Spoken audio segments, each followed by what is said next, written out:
immense pleasure to extend to you a warm welcome on this exclusive webinar on the topic International Research Internships 101 by Society for Civil and Environmental Engineers, Delhi Technological University. SCEE-DTU has been playing a crucial role in providing opportunities for students to bestow practical knowledge and experience in the field of civil and environmental engineering. Through this webinar, the oldest technical society of DTU aims to provide students with prospects to pursue internships abroad and uncover myriad opportunities for themselves. The agenda of today's career-centric webinar is to press the curiosity of our engineering students as well as students of other fields who desire to get research internships in the top colleges and universities overseas.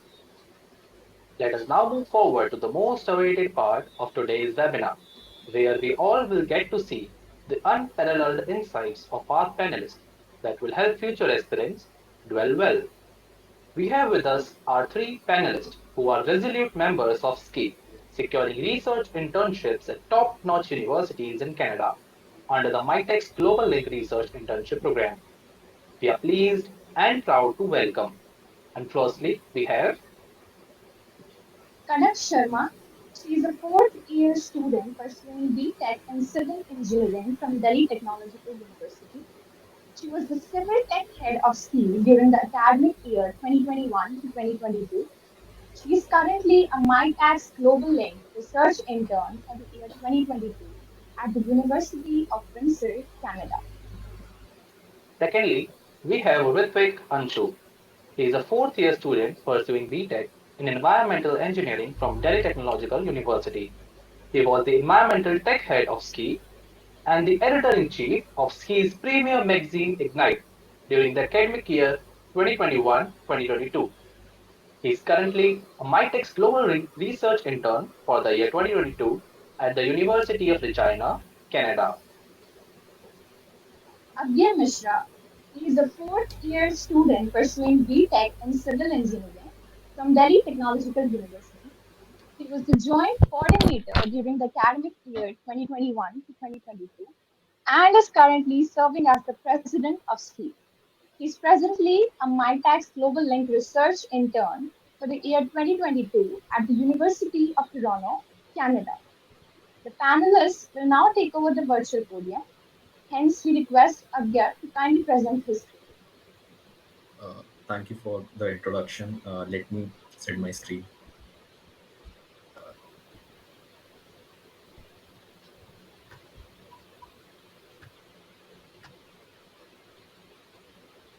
Is my screen visible? If any of the moderators can tell. Yes, it is. Right. Uh, is it full screen right now? If the moderators can confirm, is it full screen? Yes, yes. All right, that will be great. So, hello everyone. This is the foreign internships application guide. I, along with Kanak and Ritvik, have made this, and we have tried our very best to cover all the points for my tax, chart park, and otherwise. I would like to declare this in the start only that I, Ritvik and Kanak, didn't apply to either of Charpak and Dadwise. So we do not know the process comprehensively. However, we have tried our best to cover it as well. Although we did my tax, so we have tried to cover my tax comprehensively. So yeah, if any of you have any doubts regarding Charpak or Dadwise, you can just send it to our coordinators or write them in the chat at the end of the webinar, and we may get in touch with you people. We may get you in touch with the people who have actually done it and who have eventually got it. So yeah, with this, I let me start with the presentation. Yeah, disclaimer. There is a small disclaimer that any of the advices that or any of the suggestions that we have given in the forthcoming slides are only based on our personal experiences and opinions. We followed some blogs, so we have taken them from there as well. So if anything doesn't work for you people, please do not hold us accountable. We are very sorry for it, but we are genuinely and very sincerely hoping that all of these advices and suggestions do work for you people, and we get a lot of selections from all the participants who are in this meet, right? So first we have the Charpak Lab Scholarship. Charpak or the Campus France program is a program between the French Embassy and the Indian Embassy, and it is kind of a three-tier program. It is in bachelor's level, master's level, and a Charpak lab. Bachelor's level and master's level are for people who are studying in for Indian people who are studying in French institutions. Charpak lab scholarship is the internship version. The general eligibility is that the Indian students who are enrolled in the Indian institution at bachelor's or master's level, and they are willing to undertake a research project in a French laboratory or institution during their academic day. It means that if you are planning to pursue a research project during next year's summer, that is during next year's May to July, so you need to apply to this program during the month of November and December. Charpak Lab, along with Darwise, has its deadline in the month of November or December, usually in the month of late November, right? So if you're planning to undertake the project at any of the French institutions, you need to apply to this program. It has some general perks. It provides a monthly stipend of 700 euros for maximum 2 months. And along with that, it also provides student visa and Etude in France fee waiver. Etude in France is also known as Campus France. It is a kind of higher education program in France. So if any of you are planning to actually study in a French institution later on, this may be the right program for you. Right. I have also given the reference, that is the website for the Charpak Lab. And if any of you have the doubts that how we'll be visiting this website or yeah, so maybe the coordinators can get you this presentation at the end of the meet or in a day or two, right? Uh, Eligibility, there are some general eligibility criteria that you need to be an Indian national, not more than 30 years. You need to be enrolled in an Indian institution at bachelor's or master's level.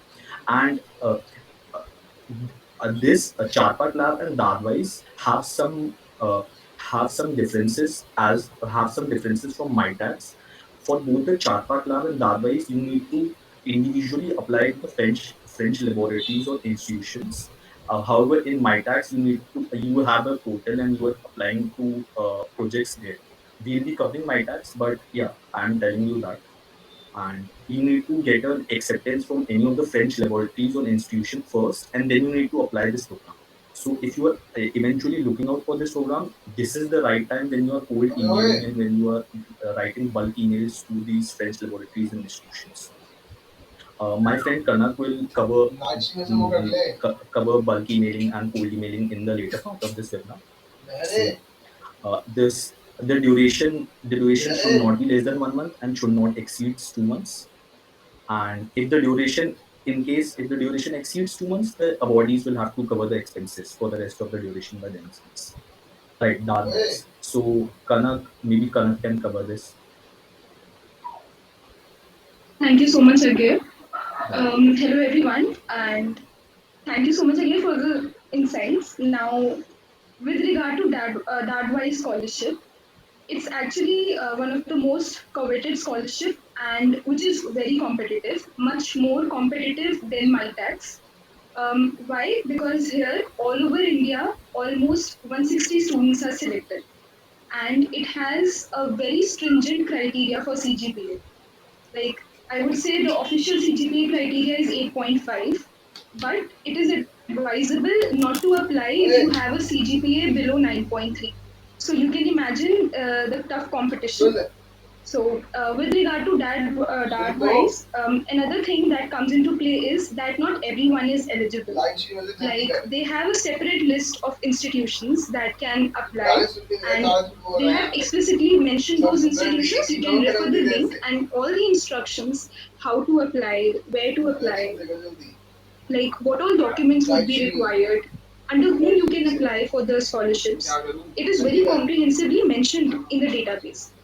Now, coming to those, basically, if I talk about the tips and tricks that you won't be getting on the database. Now, the first challenge that you get is you have to approach the professors personally. So, there, first thing that you can do is if you have any contact in Germany, whether it is a PhD scholar, a postdoctorate, or a professor that you have, you can contact them directly, and you need to have a proper acceptance letter The format is also given on the portal. You can refer the link that I have given at the bottom of the slide. You need to have a proper acceptance. Apart from this, if you do not have the contacts, there's no need to worry. You can cold mail them. Now, okay, before the process, I would like to first tell you what are the perks. Now, you will be getting a scholarship of 750 euros. Now, this you do not get it prior to your arrival to Germany, but all these costs are reimbursed at a specific time interval. So, you need to also take care of the costs that would be you will have to incur before going to Germany. So, it also covers your airfare, your living costs, and your health insurance and different costs that might be incurred during the process. So, Agri, can you please move on to the next slide? Right. Thank you so much. So, I have covered the eligibility. These are very clearly mentioned. So, I won't waste much time on this and I would rather focus on the things that won't be mentioned on the portal. Right. So, coming on to the word of caution. So, please be very careful while applying. Do not apply if you have a CGPA below 9. 9.5 plus would give you an edge, and there would be very high chances that you might get selected.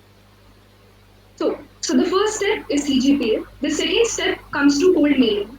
Now, please do make notes because I haven't mentioned all the points regarding cold mailing here. Now, cold mailing, please do not keep the professors in carbon copy, that is CC or BCC, while mailing. Mail the professors individually. And the second point that you need to keep in mind is the time zone. The professors usually read their mails at around 8 a.m. or 10 a.m. in the morning. So it would be better to schedule your mails accordingly.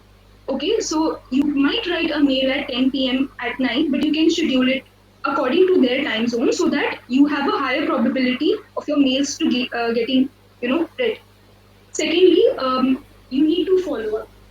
Professors huge number of applications, so they frequently miss on the mails. You people are strangers, but even my professor get like ignore my mail sometimes because of the large number of mails. So follow up is very important. Thirdly, you need to personalize every mail. Do not start with dear sir, dear professor.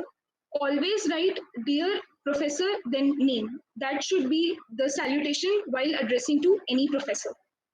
Again, you can move on to the next slide. Right. Okay, thank you.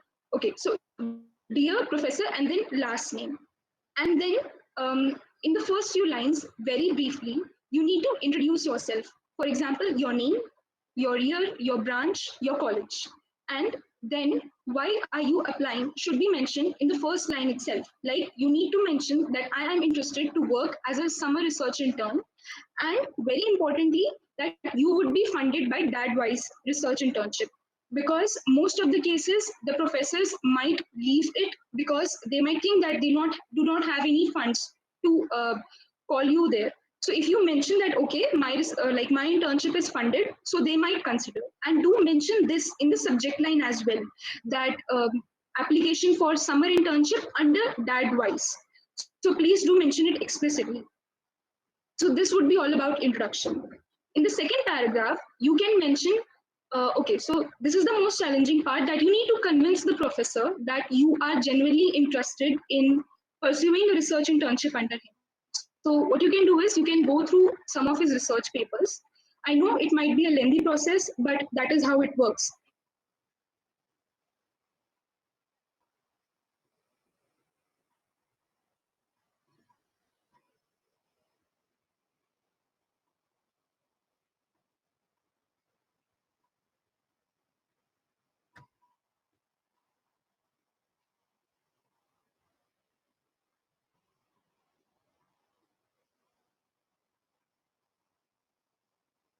Is Kanak not audible to me, or is she not audible to everyone else as well?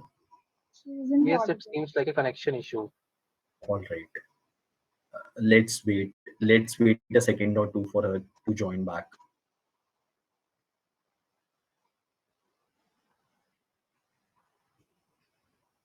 I guess maybe we can move to the next slide at the time she joins, and maybe she can resume back. Will it be all right, Ritvik?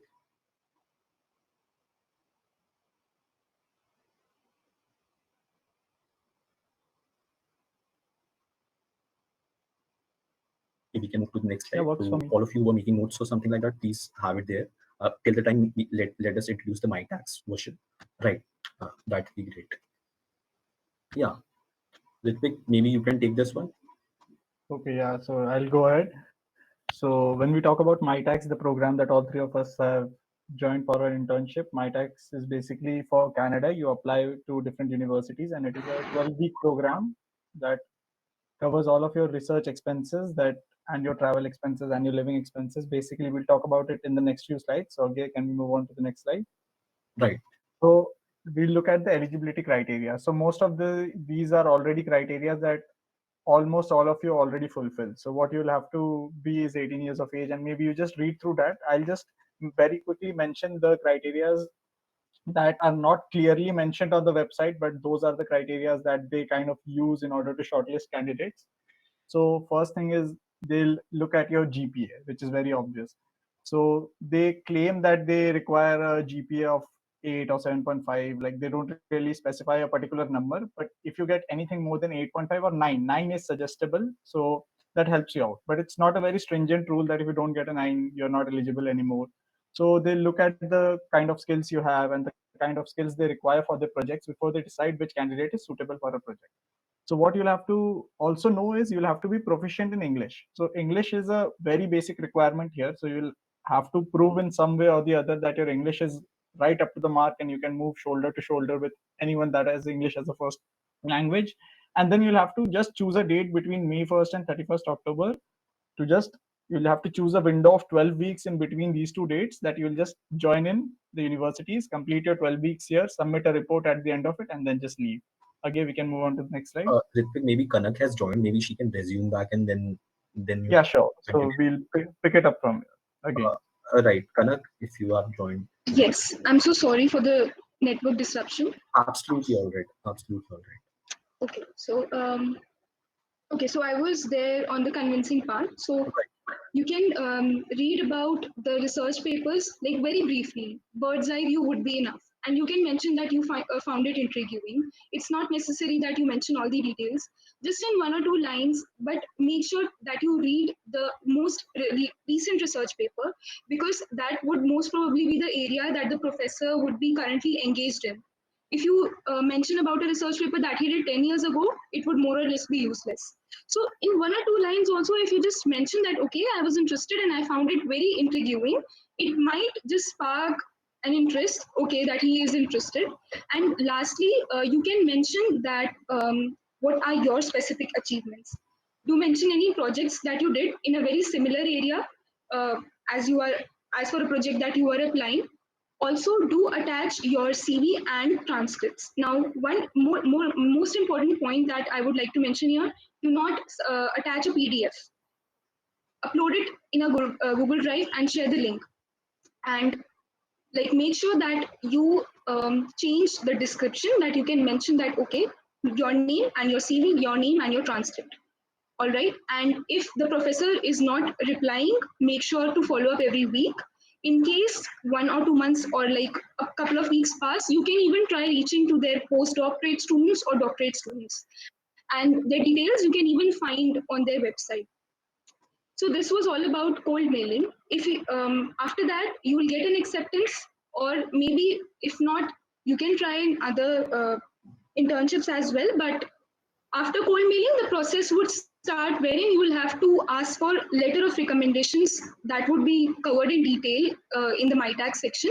But make sure that your letter of recommendations, all your transcripts, and every other document, unlike the other internships that you would be applying to, they would have to be submitted in hard copies and they would have to be posted. And the deadline is very stringent. Every year it's 8th November. So make sure that you keep your documents like ready much before the deadline. Okay, and in your cold mail you can even mention that, okay, the deadline is this. So professor, please, if you're interested, make sure to reply. So please be very polite and patient. This would require a lot of efforts. So yes, that Maybe was I would it like from to my side. add something to it, right? Like something from my personal experiences. Whenever I have had done cold emailing and what has worked for me. So if you are doing the cold mailing as Kanan described, maybe you can make an Excel sheet. Maybe you can have the name of the professor, the date on which you are sending the email, and the date on you are sending the follow-up email. Maybe you can have it after a week or two, maybe 15 days or 30 days, and maybe you are following after that.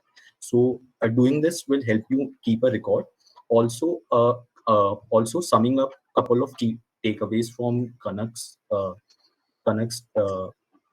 description, that whenever you are just attaching a document, she told you to maybe upload it to a drive, because if you are actually attaching it via an attachment in any of the mailing platforms, it will most probably go into the spamming folder of the professor.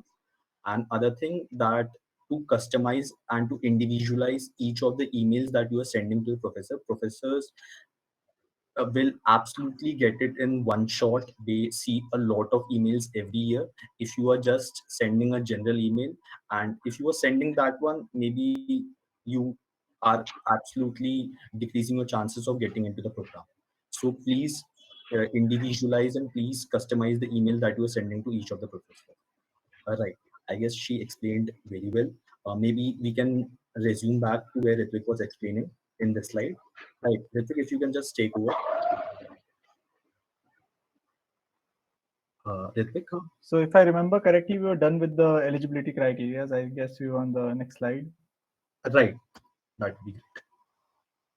So these are again some more refined eligibility criteria. So these are something that you'll have to fulfill in order to just apply for the MyTex program. So you'll have to be an student enrolled in a full-time undergraduate students program or combined. So you'll have to have at least 3 semesters remaining at the very least when you are applying for MyTax.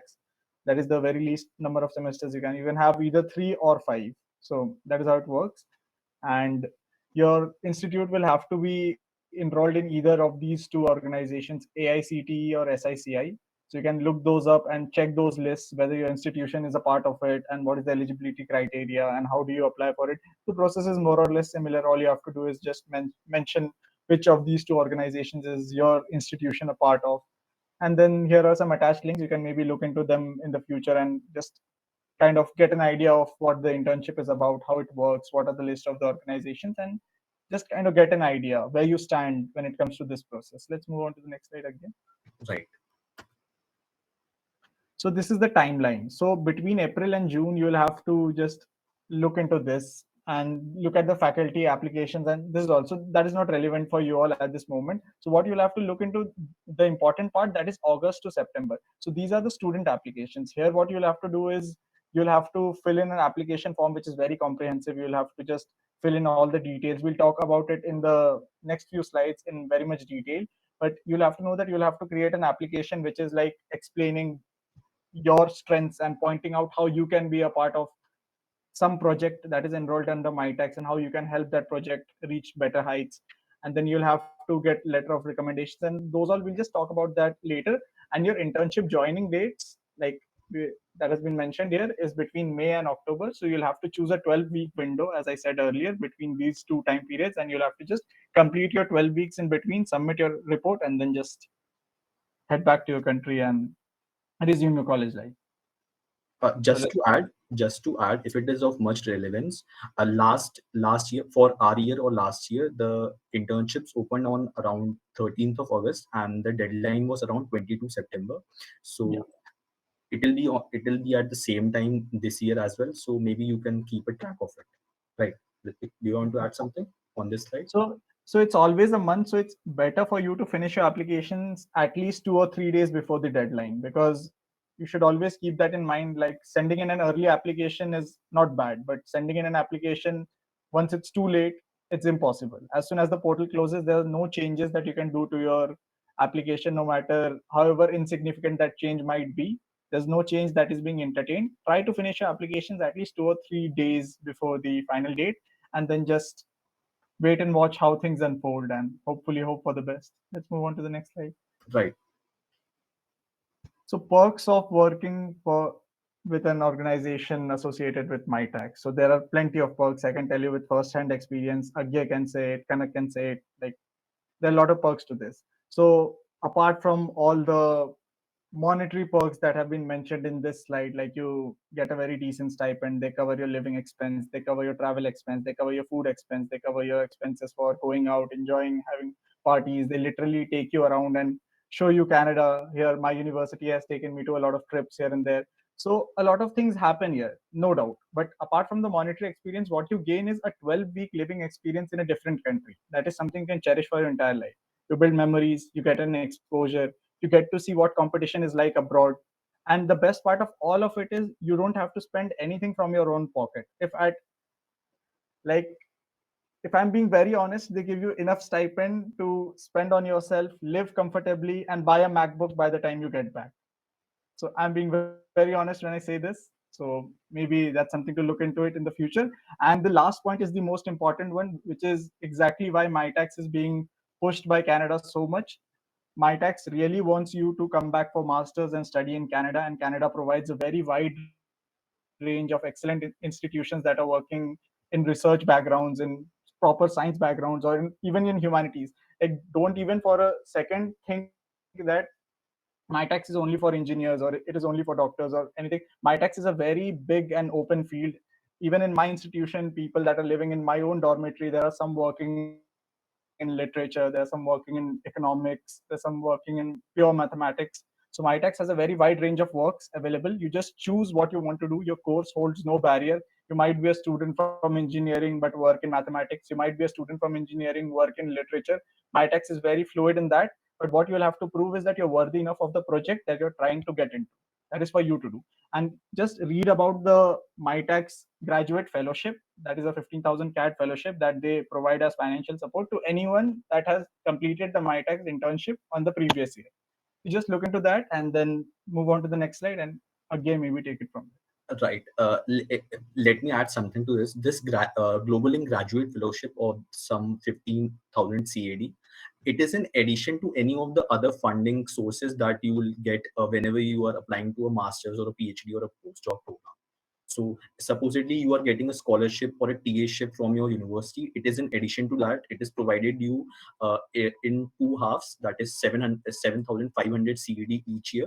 So it will be given in your account when you will be applying to this fellowship. So right. So it is in addition to any of the funding sources that you will be getting for your masters. Right. Yeah. And let me just quickly point out that the funding for MyTax changes from year to year. There's no way to know for sure. Like for our batch, the funding for people has been roughly about, if I remember correctly, about 8,800 CAD in total, including everything from airfare to the residential stipend to the food stipend to the fund stipend. If you include everything, it comes down to an 8,800 Canadian dollar package for a 12-week period, which is like comfortably a lot. So again, if you can continue. Right. Maybe Kanak can take this one. Yes, thank you so much. So yes, like after all this, now when you start filling your application comes shortlisting projects. And I would tell you this is a very important part. And one mistake that I would like to mention from my end, even though I had a very decent profile, I was very underconfident of my selection because I had faced a couple of rejections, so that made me quite insecure. So what I did was I strictly I did not apply for any top-notch universities. So, but that should not be done. I think that was the biggest mistake that I did. I was so underconfident that I applied to only medium and lower universities because I was like, "ठीक है, enough of rejections. I want some selection." So please don't do that mistake. So the first step, you should look to your profile first. Now, okay, so basics is you need to select, there would be a portal, there would be around thousands of projects. I think if I remember correctly, 7,000 plus. Right. So out of that, you need to select three, minimum of three and maximum of seven projects. And they can be interdisciplinary. It is not necessary that if you are from civil engineering background, you need to select a project that would belong to your domain. I think Ritvik mentioned it very well. So you can take any project from any other domain also. Now, what should be your thinking while selecting a project? First of all, what from my personal experience, what I did was I saw my profile, what all projects have I done. And I first saw those in the list of the projects. For example, my main domain was air pollution and water treatment. So I listed out the projects in that manner. You can mention the keywords and then search accordingly. Why am I saying this? Because it would increase your chances of selection. Because MyTags focuses very much on the matching. Like it should match your skill set, it should match the skill set of the professor, and it should match your profile as well. So if your CV is very much aligned to the projects that you choose, it would definitely increase your chances. Now, if you can see, there would be keywords mentioned in the project description or the student role or the skill set required. You can even include those skill sets in your CV through your projects, or you can mention a separate skill set section. You can mention in that. So the next process, I think next is also shortlisting projects. You can move on to the next slide. Maybe I would like to add something here. Is my voice getting echoed? No. Right. So maybe I can share something to this regarding my personal experiences. Uh, I did completely opposite to Kanak. Rather than using keywords, what I read one of the blogs of my seniors who pursued my tax in a year previous to me. She mentioned that she actually went through all the 7,000 projects or something like that. So I had a let me be really honest, I had a very general profile. Rather than being a specialist, I was a very generalist. If I had done excellently well in some courses, I was doing a project in a completely opposite discipline, right? So I was a generalist rather than a specialist. So what I did was I shortlisted projects using my discipline. I just entered that all the projects which are in the field of civil engineering and environmental engineering. I wrote all the projects in an Excel sheet. And I went through all those projects one by one, reading the project description of each of those projects. I don't know if they were thousand or something, and then I shortlisted one by one each, that every time I was removing 50 projects or every time I was removing 100 projects. A lot of you people who might have a profile similar to me, I would be discussing my profile later on, but a lot of you people who have a similar profile to me might try doing this. Although it is really time consuming, but it works. Yeah. So, Kanak, maybe Ritvik wants to add something to this.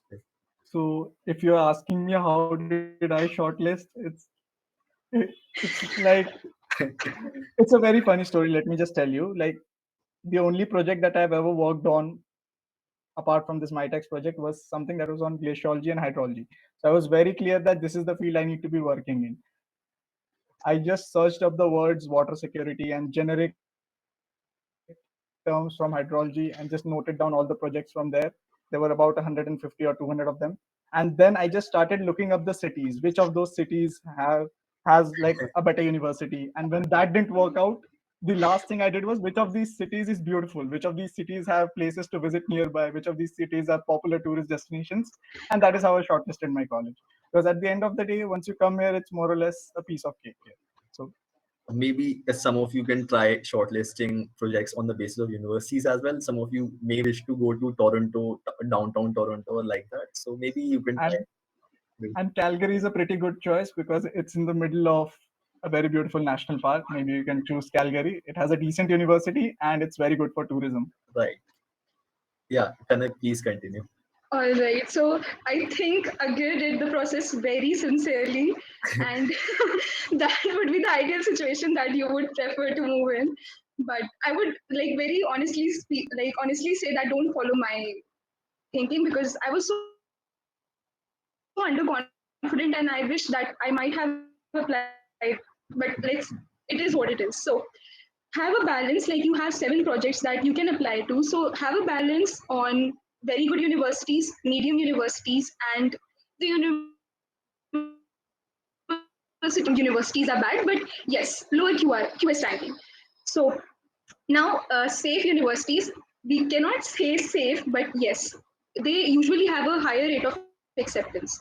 Usually what happens is the students from IITs or top-notch colleges, they apply only to very high ranking institutions. like good universities like UBC, University of Toronto, University of Waterloo.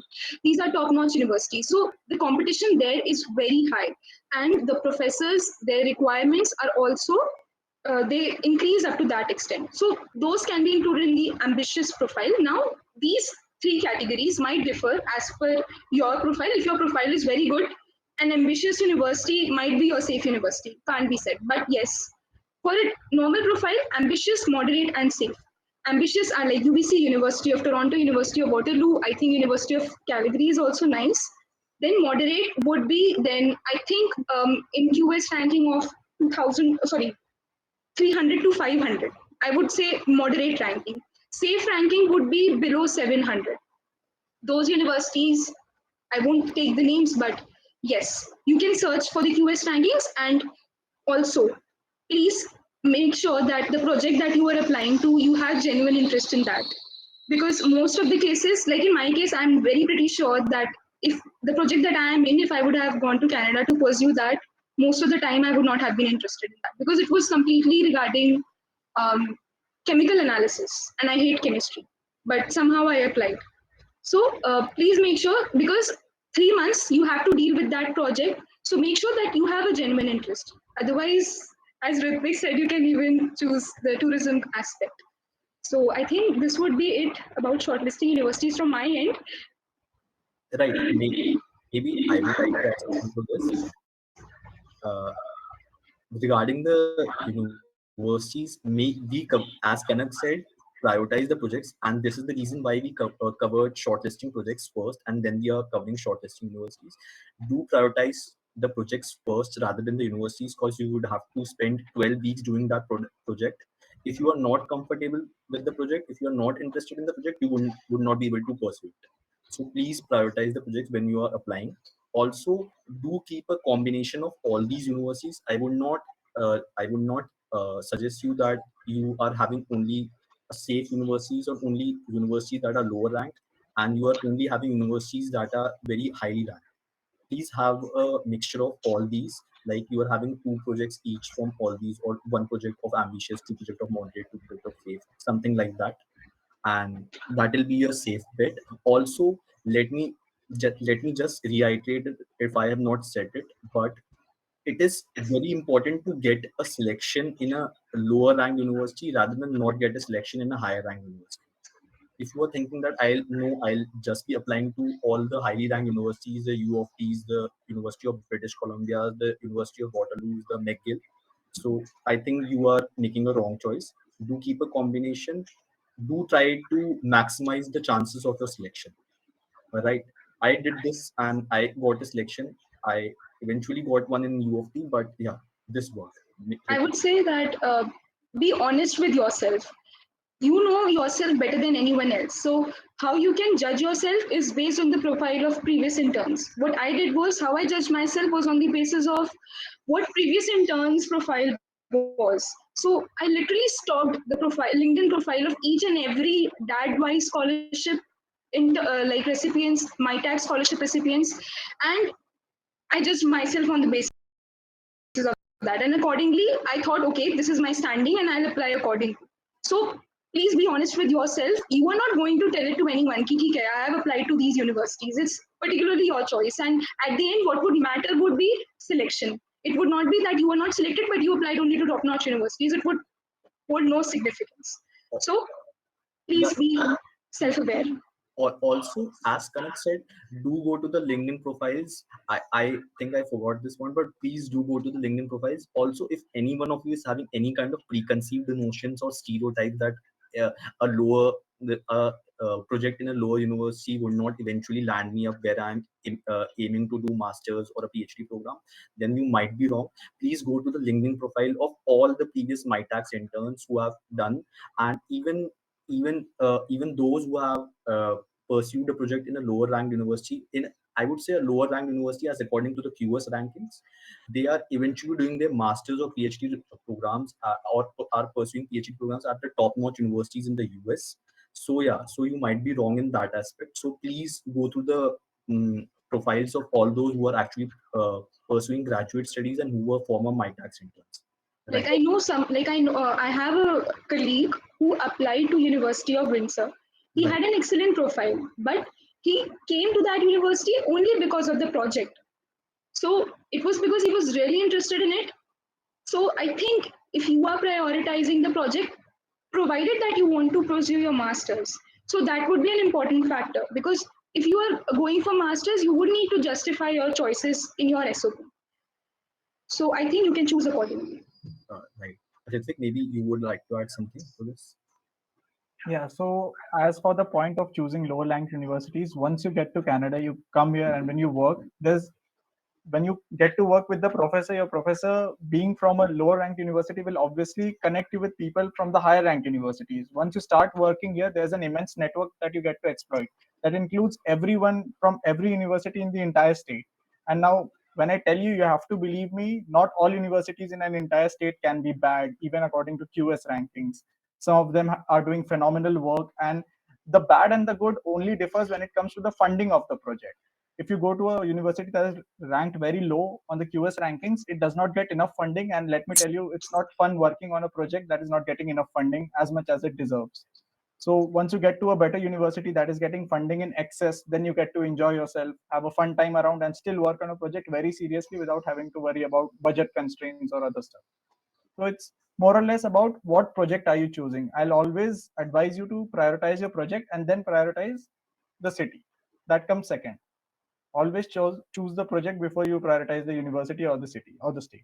I Even think we all three are in unison on this. That please prioritize the projects and then prioritize the cities or the because it is universities. very difficult for you to be in a place for 12 weeks and not Mhm. understand what your entire purpose of being there is. It becomes very difficult for you to justify you traveling halfway across the world and living in a place where you know no one, and then work for 12 weeks on something that you're not interested in. So once you go back, you'll feel like this entire trip meant nothing. So that shouldn't be the case. Absolutely great. Absolutely great. It's quite greatly summarized. Kanak, should I move to the next slide? Yes, please. Right. Okay, so the next part, coming to the unofficial or official transcripts. Now, transcripts is nothing but basically a track record of your university mark sheets. Unofficial transcripts is more or like you, the mark sheets that you receive from the university, you are just scanning and uploading. So that would include your unofficial transcripts. But if you apply for official transcripts with, like, I'm talking about DTU here, you'll have to fill a form and pay a fee. I think it was of 500 or 1500. I do not remember it correctly. And you need to submit it to the like academic department. After receiving that, you would receive a letter on DTU letterhead that would be mentioning what is the grading criteria, the sign of the concerned authority along with the stamp.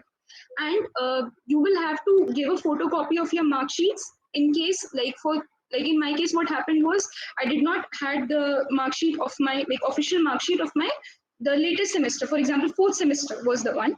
So I had to give the screenshot of the PDF, common result PDF that you receive.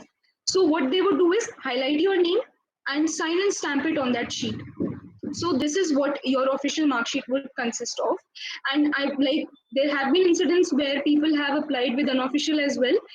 But to be on the safe side, I would recommend that Right. to be to apply for official transcripts and display submit that. And the people who eventually got in using the unofficial transcripts are me and Ritvik. So what happened? So I would like to share a story. Back in time, what happened was COVID. It was the COVID time, so universities were closed and something like that. So and I and Ritvik were actually pursuing an internship at that time. So we didn't got the time to eventually go to the university and then apply. The deadline was actually closing in. So what I and Ritvik did was we actually emailed the MyTags that COVID situation is going on and our university is not providing us with, and our university cannot provide us with a transcript. They eventually send us that no problem, you can use unofficial transcript if the university is actually closed due to COVID. So I and Ritvik didn't get the official transcript. We just scanned all our mark sheets together. We attached that email on the top and we just sent it in. So yeah, I would seriously recommend not to do this at this point of time because the COVID situation has been eradicated, or I think has been uh, improved to a very large extent, so people all across the world know it. So please try to get the official transcript for DTU. I would say it takes about a week or two. So try to get it in as early as possible. Do not wait for the deadline to get the official transcript. Maybe the DTUites who are here would know the process of things from getting the would know the process of getting things from the admin, how much time it takes. So yeah, maybe you can try to get it done as fast as possible. And I think that will be all. We have attached the forms link for DTU. You have to fill in this form. It is kind of an application form. You have to fill in. You would have to pay the whatever amount of money that is required on the official SBI website. You have to get the SBI e-challan printed. That is, you have to get the receipt printed, and you have to get all your mark sheets photocopied. So application form, each receipt, the receipt of the payment, and all the photocopies of the mark sheet. You have to take all these and you have to submit it to the admin. After a week or two, you would get your transcripts. Right. Ritvik, I think that will be all. Do you have anything to add?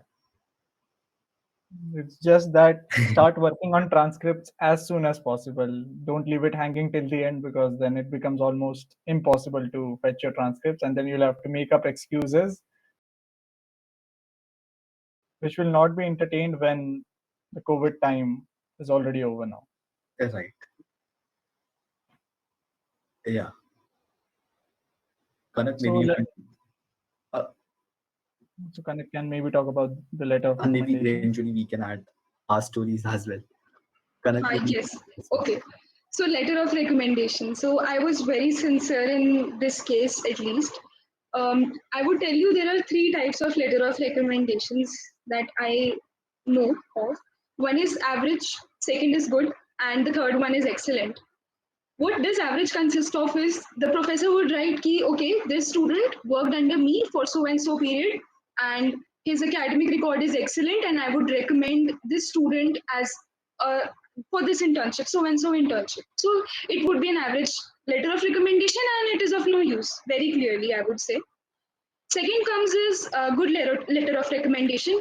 It would mention that okay, this student has shown sincerity, or a couple of, it would like, it would say a couple of compliments, and that's it. It would not back those compliments with any incidents.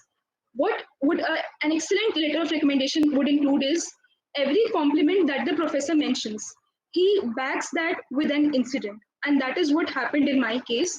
Now, the professor from whom I took my letter of recommendation, I was working under him, I think, since second year. Yes, December.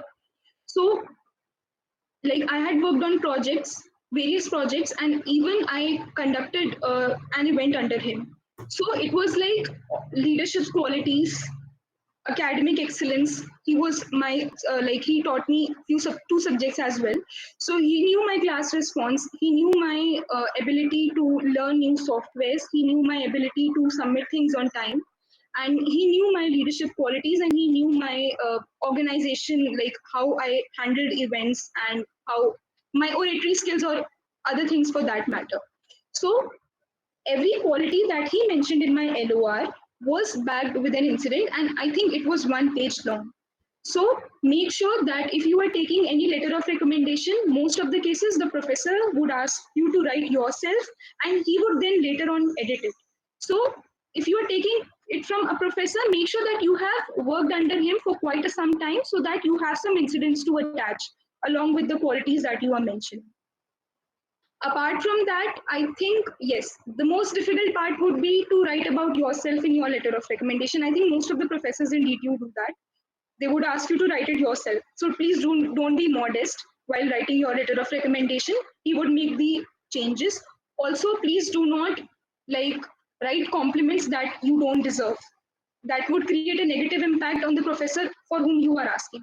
And I won't say that ask in the beginning. I would say that as the scholarship is approaching, like the deadline is approaching, you can ask him for 1 or 2 months before, so that they would require 2 to 3 weeks because they are very busy. So yes, you can attach two letter of recommendations. Minimum one is required, and it can be any professor, not necessarily from DTU. It can be from any other university. It can be even a scientist, it can be your past employer. Past employer, like you might have worked in an internship, so you can take it from your supervisor and attach. So it would be better if you submit academic LOR, so because that would highlight your research experience. So I think that would be it from my end. If again Ritik has something to add. Right. Maybe Ritvik, you want to, or should I? I'll be very clear. I'm not sharing about the letter of recommendation stories as much as Agay is willing to. So Agay, maybe if you can Right. give them a brief idea. Right. Maybe one thing that Kanak remarked that one of my juniors actually sent an email to the MyTax help desk and asked them if they would be willing to accept a letter of recommendation from anyone outside the academia, from anyone who is not teaching at a university. So they did said that they accept recommendations from everyone. Matlab, meaning that each of your supervisors can send a recommendation letter of recommendation on your behalf, but it is really advisable and it is really recommended that you get an LOR from your professor or somebody who is teaching at the university, from at your university or at another university that you have actually interned at. So please get one from anyone who is in academia. Also, also a really good letter, a really one good letter of recommendation is actually better than two general letter of recommendations. Do not do not try to get two general letter of recommendation. Do not try to do things like that. Try to get one really good letter of recommendation from any professor who can actually attest on your behalf, who can actually validate all your experiences that you are actually talking about in your application. Please try to do that. Also, I would like to validate it by like Kanak got in using one letter of recommendation. I and Ritvik required two. So it is also that maybe our letter of recommendation would be on a very general side. So maybe that might would have happened. But yeah, so try to get a really good letter of recommendation. Also try to whenever you are writing a letter of recommendation yourself on the professor's behalf, try to write general things, because whenever you are adding numbers in a letter of recommendation, for example, a person named Rahul. So Rahul is a very hardworking, motivated, and a really caring individual. It is a kind of a general statement. Professor may attest to it because there is no way to actually prove it, right? And another statement is Rahul is actually in top 0.1 percentile of his department, or Rahul actually has an aggregate CGPA of this much. So when you are writing statements that actually have numbers in it, professor may not try to attest to it. Professor would advise in 90% of cases to would advise you to change it, because whenever you are writing numbers, you have to give proof for that. So try to write general LOR, and if you are adding numbers, do attach proof for it when you are getting it signed by a professor. Right. One thing I would like to add is it would be very great if you can try to work under a professor who have connections abroad. It would be really helpful. I did not work, but I would like to tell you an incident that my professor and currently whom I'm interning, Professor VK Minocha, he is his batchmate. So I don't know if somehow that worked. I had not worked under Professor VK Minocha, but they were classmates. So if you like, what happens generally in IITs is that professors are well known, they have connections abroad. If you work under those professors, that would be highly recommended to first and second year students. I'll mention it later stage as well. But if you get a chance to work under any IIT professor, they would definitely have a connection abroad. So if you have, they would definitely connect to a foreign professor, and you can also get a direct internship. So professor profile would also play a very key role. If he is well known and the professor knows him, he would definitely have a direct call and might take you. So that also plays a key role. And also try to substantiate anything you write on the letter with some kind of proof. Like if you want the professor to attest to the fact that you are very hardworking, you'll have to put in a sentence like his hard work and diligence has been proven by the fact that he worked for 6 weeks under me in so and so project So you'll always have to substantiate whatever statement you're making. You can't just put in generic statements like he's hardworking, he's brilliant, his ability to learn is outstanding. You can't just put in like that. If you want to write that my his ability to learn is outstanding, if you want your professor to say that, you'll have to give him something to hold on to. You'll have to write like his ability to learn is outstanding, which is proven by the fact that he did so well in my so and so course for these many semesters. So that is how it works. So just always find reasons for him or her, whatever professor you're choosing to get a letter of recommendation from, or whatever person you're choosing to get a recommendation from, to have something to substantiate your entire quality based or generic letter if you're getting one. Also, if you haven't interned under any professor in at your university or at another university, and you are willing to get a letter of recommendation from any professor who has taught you a course, so maybe try to get one from a professor who has taught you 2 or 3 courses Two or three courses. rather than one course, because one semester isn't a very long period of time for a professor to actually know a student in a class of actually 75 students. So maybe try to get one from 2 or 3 courses, and maybe for a course in which you have done exceedingly well, maybe you have got an O grade or an A plus grade, which is outstanding on an exceptional grade. So maybe you can try to get one from that professor. Right. Should we move to the next slide? Yeah. Yes. Yeah. Right. Most important. Yes. So creating a targeted CV, this is the process that would take the maximum time and it would be really, really hard. So, but okay. So the first is CGPA. I think I cannot stress it enough that please have a good CGPA. Now here comes a very important point that a great CGPA would not guarantee you success, but a great CGPA would not hurt you either. So the better the CGPA, the better the chances, but it won't guarantee definitely. So a 9 plus CGPA is considered to be very decent. Apart from that, now there's a specific format that MyTags provide for creating your CV. Now, what I like the advice that I received from my seniors and I diligently followed it that my CV was in the format provided by MyTags. You can follow any other format as well. That's up to your choice. But MyTags format is preferable. You can fill all the parameters that they have given, and that would be much better. Now, there are some chances like how would you judge yourself ki how your CV looks. So the website that I followed like very religiously and I would highly recommend it. It is resumeworded.com. Now initially my score on this website was 16. I seriously remember this. I was sitting with my senior and I was checking my score. It literally came out to be 16. But then you can it but you can work upon it. It would also mention what are your weak points. You can work, and if you score above 90, that would be a pretty decent score.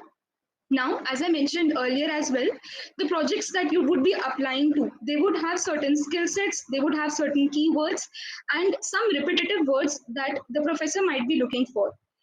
Do ensure to include those keywords in your CV. You can include them through your projects, you can include them through your internships. Like when you describe your internship, the work done, you can mention those keywords through your work done, same in the internship as well as in the projects.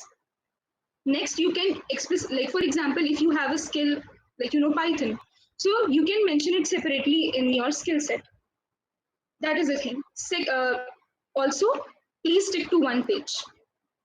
Stick to one page because professor will take a glance and he would know. The longer you make it won't do any good. Try to concise your CV to one page, and that really worked for me, and that is highly recommended as well. However, if you have like a very extensive CV, like you have done a lot of projects, research papers, and you need space, please do not extend beyond 1.5 page. That is the maximum you can go up to. If you increase it further, it's of no use. Try to minimize the white space in your CV and try to make it more comprehensive. Then, yes, in third year, it is not expected to have a research paper. If you have it, it's really well and good. But if you do not have it, no worries. It might be possible that you are currently working on a research project, so you can mention that ongoing project, right? You can describe it as well. I know some details might be confidential, so you can just write the problem statement that you are working on. Do not mention any confidential details that are required. Just a problem statement would be suffice. And it is not necessary that a research project is to be included. I even included a project that I did for my innovative projects. I think online students might know it. The projects that you make, if it is really really good and you like secure the highest marks, you can include it. Like if it is based on simulation, so you can include it. Please do not write that I made a PPT. No, that won't work. But if you did any simulation and it worked really well for the professor, you can mention it. So this would be the regarding the projects. Then yes, extracurriculars would play a role and academic scholarships as well. Since you are applying for research scholarships in the area of academia, your scores and your academic awards play a very crucial role. So if you have received any scholarship, any award, please do mention it in the achievement section. You can also mention the awards won in any competition, or if you were any national qualifier or a runner up in any competition, please do mention. Now, the social services, your PORs or your membership, your voluntary or your any membership of any society, you can mention it in the extracurricular sections. And also, lastly, in the skill set sections, mention your hard skills only. Hard skills include your coding languages, the softwares you know, or any other concept that might be included as a skill.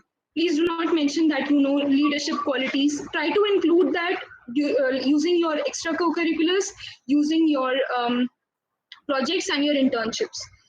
Like if I want to include leadership qualities, how would I include? It might be possible that I have done a project in a team, so and I was the leader of that team, so you can write led a 5-member team to do so and so. So that would show your leadership quality. If you need to mention communication skills, so in an internship it might be possible that you have done a business development internship, so you might have need like you must have communicated with different vendors or suppliers. So you can say that like communicated with so and so suppliers. So that would indicate your soft skills. So in the skill set, only mention your hard skills. So I think that was it. If again Ritik would want to add something. Yeah, I would like to validate the fact that even if you are not using the MyTax template, and structuring your resume differently, maybe then also you have a very equal chance of getting into the program. I and Ritvik used our own templates. However, my seniors also recommended me the MyTax template, but I wasn't actually willing to put in all the hard work of structuring the way the MyTax wanted it. So I submitted the resume template that I made on my own. So maybe you can also do that. Also, this resume worded website is really great. Maybe you can upload your resume there, try to check the score, and then make the changes. And rest of the point that the Kanak mentioned, I think that suffices. Also, a one page resume, I I personally submitted a 1.5 page resume, and this is because it is a resume that is submitted to academia. What I did was, as I mentioned in the beginning, I was a generalist.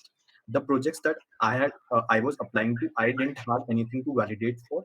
So how I validated was, for I added a section known as relevant coursework. I added the names of all the subjects in which I have done exceedingly well. That is, I have actually gotten, in terms of DTU terms, I have gotten A plus or an O grade. So I added the names of all those subjects in that table, and I validated for the courses that I was applying to using this. And I also mentioned a section known as research interests, which had like things like energy engineering, concrete engineering, environmental engineering, a very generic terms for to cover the niche of the projects that I was applying to. So maybe if somebody wants, he or she can do this as well. And we have attached the MyTax CV template that MyTax recommends here at the bottom of the page. So yeah, maybe if Ritvik wants to add something, he or she can. He can do that.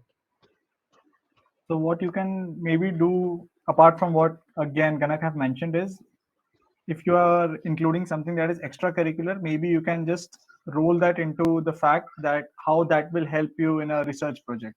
Like if you are mentioning that you're good at quizzing, you're amazing at quizzing, maybe you frame it that way, that being a good quizzer, I have a very analytical mind and I'm very quick on my feet. If you have been working in a team project, or you're very good with people, you are good with people skills, you can maybe put in like, I feel very comfortable in working in a group structure. You have to frame your CV in such a way that it makes you look as good for the, like, as suitable for the research project as possible. You need to make yourself look like the perfect person for the opportunity, so that the professor, when he or she reads your resume, feels like, yeah, this is the person that I've been looking for. So let's Or move on to also a very very generic advice: please do not lie on your resume. Please uh, do not try at any section that you that I have done this or that, that you are not able to verify, validate for, or substantiate at the later part when you are asked to do it. So please do not lie on your resume. Also, please do not attach the projects that you have actually copied from your seniors. I think we all must have at some point in our careers copied projects from our seniors, but please don't put in those projects in your resume. Please try to put in personal projects or the course project that you have done actually yourself in the resume. That, because in the interview, majority of the number of times you would be asked to explain the project that you have put in, and at that point the professor would know and it would create a very bad impression. Right. Should we move to the next slide? yeah, please. Yeah.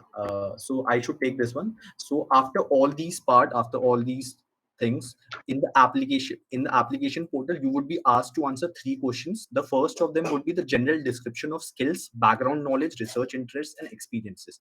This would be only one section. The word limit for this entire section is 100 words.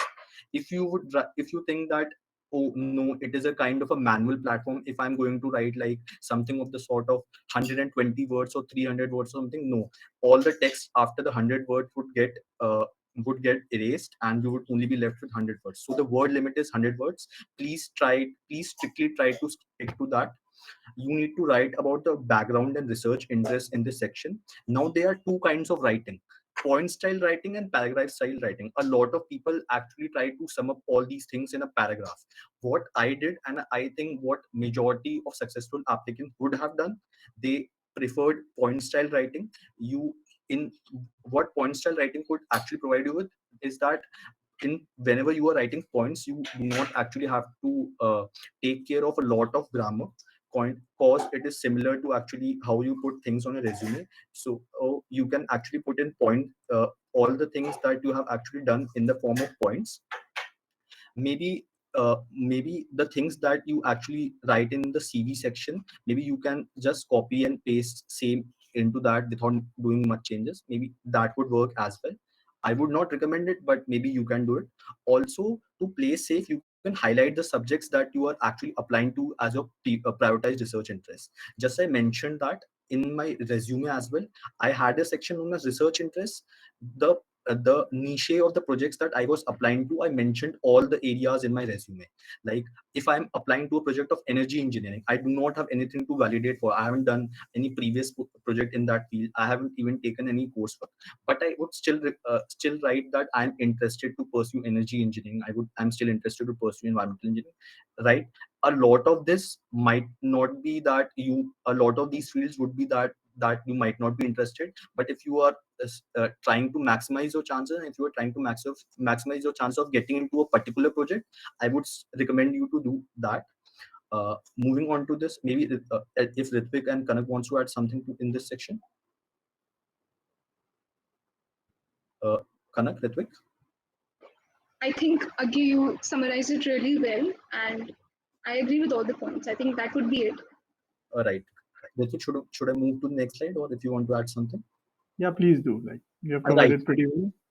Another question that you would come across is notable achievements. It is the second question in this. As the name suggests, you have to write about your achievements in this section. Again, the word limit is 100 words, and again, I would recommend point style writing in this section as opposed to the paragraph style writing. Also, what you can actually do this, you can request the previous applicants. I think this point would go for the previous slide as well. In each of these three questions, you can ask the previous applicants to review your text. text. Also, please do not make up achievements. Please do not lie in this section. Professors can see through the lies very easily in the interviews. They would in 90% of the cases, in majority of the cases, they would definitely ask you about your achievements. Right. The third question is research work outside of degree coursework. So in the application section, a question would come: have you pursued research work outside of your degree coursework? There would be a yes or no option. If you answer no, nothing would happen. If you answer yes, again a question would come: how many hours of research work have you pursued? You may write something of 20 to 46 hours or anything, any kind of calculated number. And after that, again a 100-word section would come where you have to explain the research work. I pers- uh, for applicants previous to our year, that is for our seniors, there in uh, unlike this section, there was a section known as research rationally. It is a section that also comes up in a lot of masters and PhD applications. So I considered this a section similar to that one, research rationally. As I have mentioned in previous two slides, as opposed to the point style writing, please prefer paragraph style writing in this section, because in this section you would have to explain to them, or you would have to convey my tax. Why are you passionate about applying to this particular program rather than any opposite program? What kind of research that you have done in the past has actually motivated you to apply to my tax? So you have to apply these two particular points in this section. And as I mentioned in the slide as well, a winning paragraph would explain any significant project research which led you to believe that this internship is the right path for you, right? So maybe you can try to do that and request the previous applicants or request your seniors who have done the program to actually review a text, right? Uh, Okay, I would like to add a yeah, point in please, that. please do. So, like, opposite to Agay, in this section, I just explained my projects. I did not mention what motivated me to apply, but rather, like, all the projects that I did, and I also described them in bullet points. So, whatever projects that I had done in the past, I mentioned along with their impact because I had to justify the number of hours that I mentioned for my research work. So basically, through those projects, I was trying to justify that yes, if I have written these many hours, so these were the projects, and this was my role that I did. So I think it was quite different. So yes, either you can follow either one. As we have said from the beginning, there is no set way, there is no particular way. Each Every applicant who eventually gets into the program has his or her way. So maybe you can take into the experiences, you can just think about them, and maybe you can try either of these ways. Right. Anything would work. Ritvik, maybe you would also want to go about this section. Ritvik. I'm having a little bit network issues. Let me first resolve that, then I'll get back to you. Absolutely all right. So maybe I should move to the next section. Right. After all these application, after the application deadline gets over, you submit your application. So as for our year, I'll give you an approximate timeline. uh, on 22 or 23 23rd September, the application deadline got over. We had to wait till the month of November. So in the first week of November, we in the MyTax portal that you'll be applying in, there are kind of three status being shown. One is the candidate under consideration, another is waitlisted, and the third is rejected in the first week of November. So what does candidate under consideration means? It means that your profile has been selected by one or more professors that you have applied to. The professors actually received your applications, and they would go through the applications and would eventually ask you over the email, or most preferably the email, to set up an online meeting or an interview. This round most probably will be the final round, and this will be kind of an interview. uh, for the non-circuital branches like civil, environmental engineering, mechanical engineering, this is generally an oral interview. But for branches like computer engineering, COE, software engineering, IT, MC, uh, this round is generally a test kind of round. Professors ask you to solve an assignment or an assessment, online assessment, or something like that. So yeah, so non-circuital people do not have to worry about it. It will kind of an if I would say, it will be kind of an HR interview, not something really technical. It is kind of to set up, to know about it. The professor would like to know about it. How do you fit in his or her research group? what kind of he would also explain what kind of research you would be pursuing later on. We would explain how to tackle interviews in the next slide, but yeah, for the time being, waitlisted I think we haven't covered it till now, but my tax actually happens in two halves. The selection procedure actually happens in two ways, two halves, I would say. First selection happens in the month of November, first round, and the second round happens in the month of later January and early Feb, right? So for the people who get waitlisted in this round, this does not mean that they are actually rejected. They still have a very good chance of getting in the month of January and Feb. This procedure of getting an interview would again get repeated in the month of Jan and Feb. So yeah, so if somebody applies tomorrow and if any of you get waitlisted, please do not hope, please do not lose hope. You still have a very good chance of getting into the program. A lot of our seniors and a lot of previous applicants have got in the month of February only, right? And the third is the rejected. uh, as the name suggests, it means that the applicant didn't get a match. So I would say don't lose hope. If anyone, I don't hope, although if any of you get rejected, please don't hope. There are a lot of programs to apply to and a lot of Indian programs as well that you can apply to and that have a lot of prestige in the academic world, right? Maybe right interviews. So as I said, candidate under consider when you are shown candidate under consideration, so you as you are as I said, in the interviews, when you are shown candidate under consideration, you would be emailed over the uh, emailing platform to set up a meeting. Actually, what happened in my case is, in the first week of November, the interview started. I was in a lot of groups. A lot of people started getting interviews. I didn't get any interview till 20th November. Then suddenly on one day, I got email from three of the professors. One was from University of Toronto, another was from York University, and another was from Polytechnique Montreal to set up interviews. So it was a really enlightening moment for me, I would say. Right. In this interview, these three interviews went on a really different paths. In one interview, the professor didn't ask me anything, and I think this was the interview that I and Kanak shared. I we didn't talk to each other, and we eventually applied to the same project. So we got interviews from the same professor. So in this interview, the professor didn't ask me anything. He said if I have any questions for him or her, right? In another of the interview, the first interview actually went for only 9 minutes, I would say. Another interview in which I got selected, the U of T one, lasted for 45 minutes. In this interview, the professor asked me everything from my grades to projects to the kind of achievements I have in my resume that I had mentioned. Also, he also explained me what to expect if I get selected, how his team functions, how many PhD students are there, and more specific details of what I'll be working on later on. Also, uh, it didn't happen to me, but a lot of professors also ask you things that are not on your resume. For these are kind of similar questions that you will find on internet. Maybe you can look it up. And yeah, also an extremely important advice, not for only the MyTax interviews, but for any of the interviews, that be ready with questions for to ask the professor at the end of the interview, or to ask the interviewer at the end of the interview. It creates a really good impression if you ask some questions, some really thought out questions, not like some really generic questions that how much funding would I get, or what will happen if I come to Canada, or supposedly what happens, how to go to the Toronto Islands if I'm asking the U of T professor. Do not ask generic questions.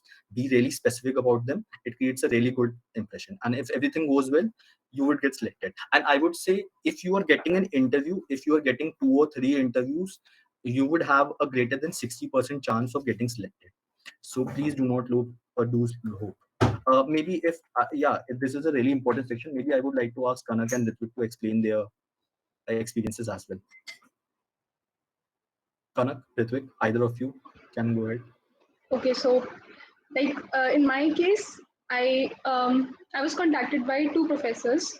One, as Agya mentioned, we had in common. So in that case, I had an interview of 45 minutes. Um, it was not my interview, but rather he was describing the project, and he was mentioning that what would be my role, what was the importance of the project, and all about the project. Not because it was just because that he saw my profile, he saw my CGPA, and then he mentioned, okay, I would consider you on a higher rank, and then he said, if you have some questions. So the question that I asked, then it took him around 30 to 45 minutes to explain. And the second professor that I was contacted, so it was only a very short conversation, and through mail, basically, she asked for my grades. Some grades were not mentioned, or she might have a doubt. So she asked me to clarify some of the portions of my CV. So I think that was it. And in the project that I was selected, he did not contact me through any means. So yes, it was all uncertain for me. Right. Or maybe Ritvik, if you are there in the meet. So when it comes to my case, what happened was I was contacted by four different professors. The longest interview that I gave was to Professor Charles Darwin from the University of Laval in Quebec. He took like 45 minutes to discuss the entire project with me. Then he gave me a different date where he wanted to talk to me. Then we talked for like 30 minutes, and the conversation went along very well. He started telling me about places to see in Quebec, about how it is very different from rest of the Canada. And then when he asked me a very specific question, which was how low did I have him on my priority list, which is something that the professors do not get access to. So he was very clear that he wanted to know how low was I on his priority list and why. So I did tell him that your project is very vaguely related to hydrology and I wanted to work in hardcore hydrology. And that is when what he did was he wrote a letter of recommendation for me to the other professor that was very high on my priority list, and that is how I got an interview call from him. That is what I guess, because as soon as he said he would do that, within 2 days I got a letter, an email from the professor that I'm currently working with, and he was like, "How do you know Professor Charles Darwin?" And I did tell him that we had an interview session about a few days back, and then the interview with him went on very smoothly. It took like 10 minutes, and he was like, "If he trusts you, I trust you. There's no more we need to talk about. You can ask me about your role and what you need to know about the project." And that is how it went along. So don't be afraid to ask questions to the professor and just speak whatever you have in your mind. Don't hide facts, don't lie about facts, don't fabricate things. Just be very honest and have an honest conversation face to face with the person you might be working with for 12 weeks. So you need to keep that in mind, that whatever you say will influence the 12 weeks that you later have to spend with him if you get selected. Right. I guess that sums it up. And I think even if you do not get an interview till the end of the matching round, you still have a very decent chance of getting selected. So please don't worry about it. What some professors do is look at your resume, and then if they see that you are the perfect candidate for the job, they don't even bother to ask you for an interview. They directly put in your name on the portal, and then when the matching process ends, you receive an email that congratulations, you have been selected. So some of the people that I know have gone through this process, and this is what happened with them. So don't be shocked if you don't get an interview call but end up getting selected. Also, please take it kind of a more of a compatibility round rather than an interview round. Professors do just want to see how compatible you are, how well would you gel in their team. So please take it that way only. Try to take it as a compatibility test rather than an interview. And there are a lot of factors that influence these interviews. Once you get here, you realize that the professors have PhD students working under them, and the professors literally go up to the PhD students and ask, what kind of intern do you want? And then they specify, like, there are even trivial reasons, like if there's someone who's working from a South American country and the person has trouble communicating in English, he or she will be like, I want someone that speaks fluent Spanish. So that again becomes a criteria for that particular project. So you'll not get to know these things obviously, but once you get here, you'll realize, oh, this is maybe one more reason that gave me a head start as compared to other applicants. All So there are a lot of things that go into this. So don't worry about them. Just give your best, and if you prove that you're compatible enough, you'll get through. I think we did missed it, but as Ritvik said regarding the languages, regarding the Spanish, in my tax, actually in Canada, another language that is spoken predominantly is Is French. French. Yeah. It's French. So for projects in which you would also have a language criteria for, so for projects in which it is specified either English or French, and for projects in only English, you could apply it to both of these projects. But there would be some projects in which there's only specified the language as French. Please do not apply it to those projects. They expect a professional experience in the language. If any of you who do not know the French language, please do not apply to those projects. It will only waste one of your project slots.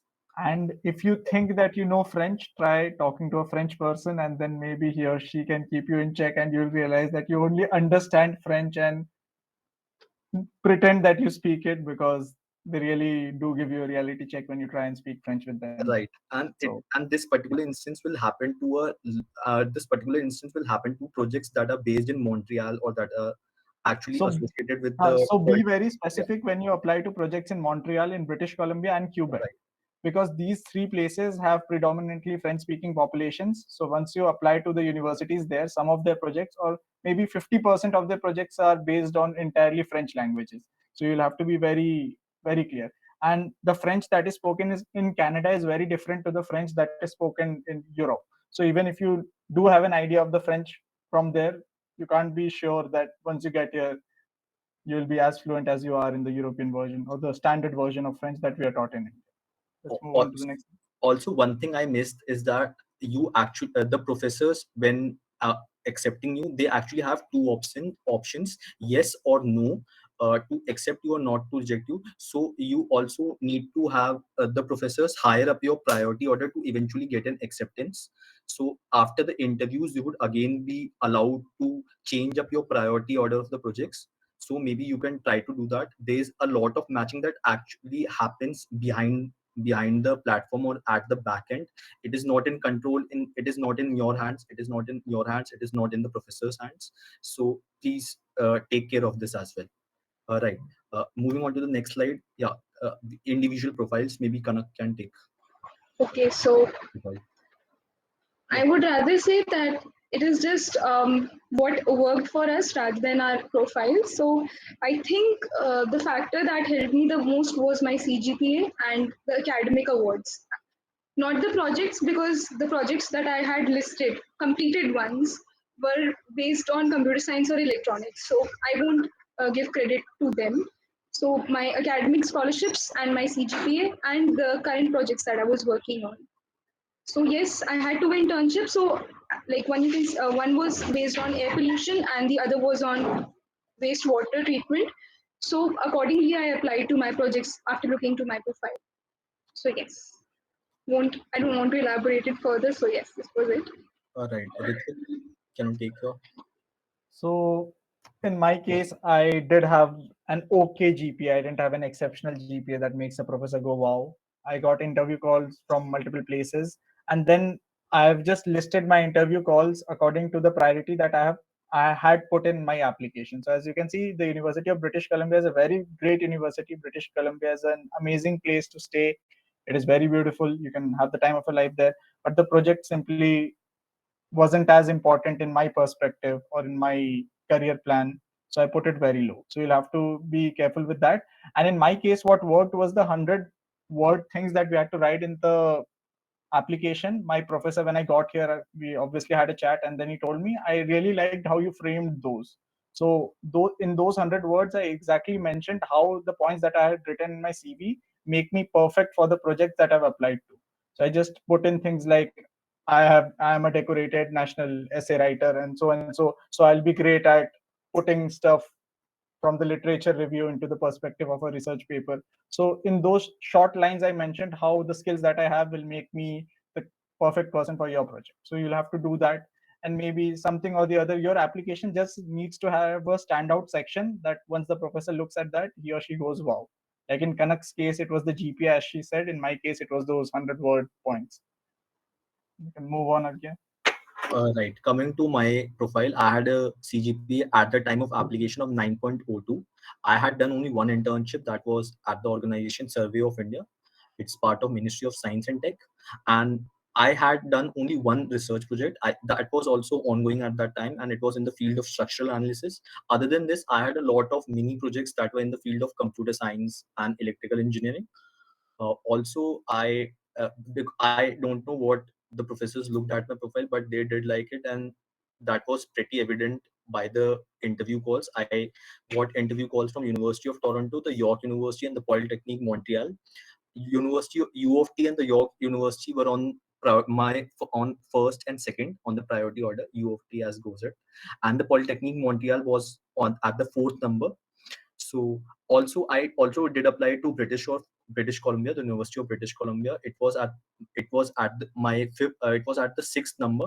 The project wasn't really good. So as Ritvik also remarked that projects are at the priority. Projects take the priority when you are applying.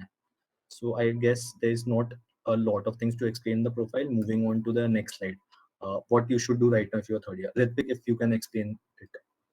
So if you're in the third year and you're obviously planning to apply for either of the programs that we have mentioned or MyTax in specific, what you need to do is you need to start basically putting all the things that you want to put in your resume into a Google Doc. First of all, you'll have to just put in things that these are the things I need to mention in a Google Doc and keep them in one place.